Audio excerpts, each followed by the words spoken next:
promoted to crew chief today.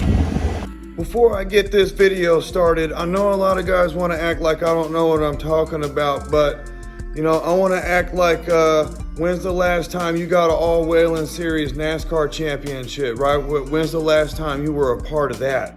Right, I got videos on that. I was a part of that. I'm in the magazines, bro. When's the last time that you crew chiefed a 1,000 horsepower race car? A real one in a real race. Right, I'm right there with you, buddy. I'm right there. I see you.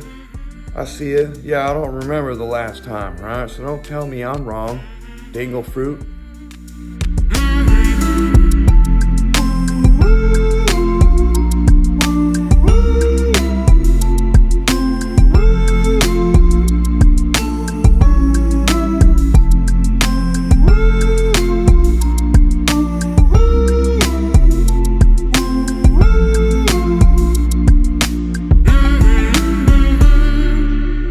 Alrighty, fellas and fellas, welcome back to the Hot Damn Racing Team, and if you're new here, welcome. All right, so right now I'm going to talk about the effects of density altitude, or just give you a real kind of quick heads up on the effects of density altitude on a highly modified supercharged or turbocharged engine, all right, versus a mildly modified naturally aspirated engine.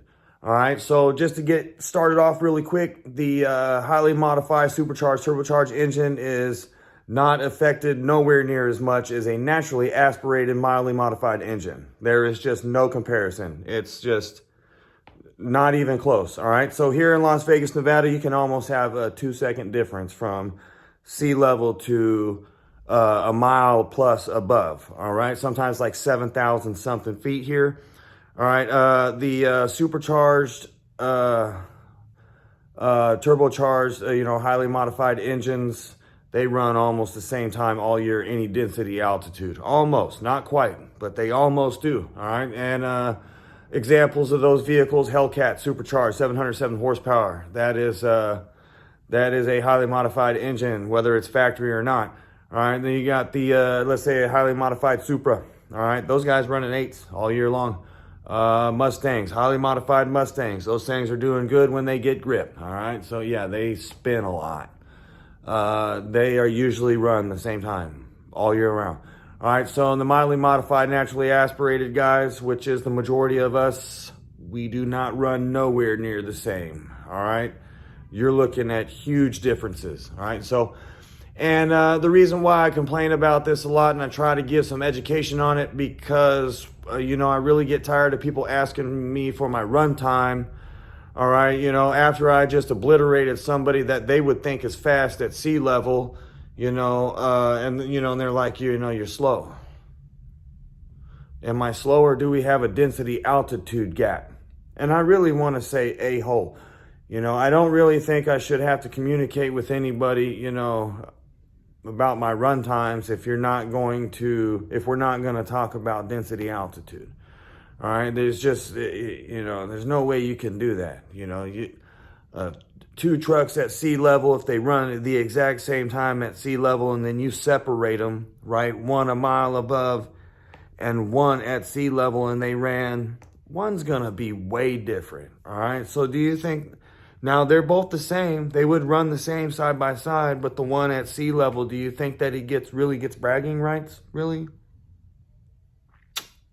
A lot of us think no. No, you don't.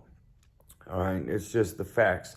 No, you really don't get bragging rights, and you don't get to tell nobody they're slow. All right, you can go up to that dude that's, that ran at a mile above sea level or whatever, and get side by side and see what you got, and you run exact the same. Because you guys are the same. You run the same time, all right?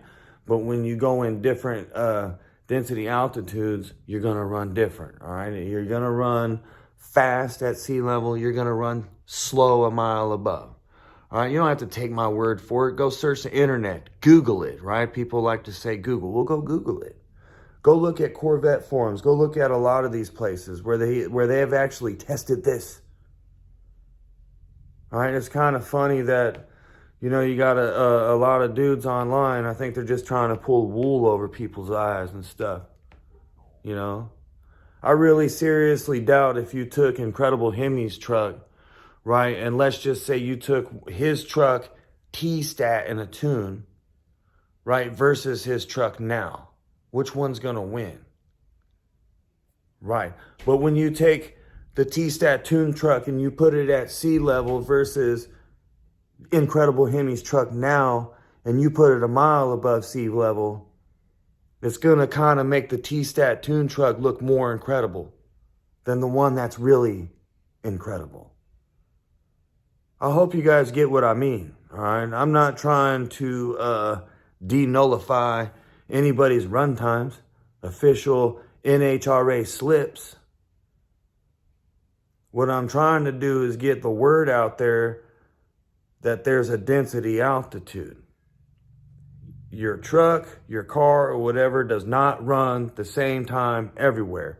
And DA, the number, density altitude, there's like 4 things, 5 or whatever. You got density altitude, you got temperature, you got the humidity, all right? You have the barometric pressure, right? You got all kind of things that go into play. There's just not one number. We like to just say the one number. Density altitude is 3,000, 4,000.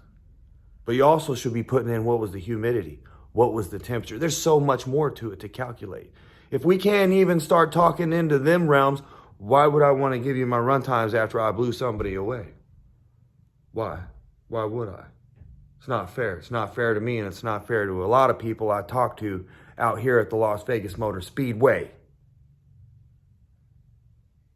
Right? Hot damn hell yeah. You know, that's just real quick. All right, need to get that off my chest.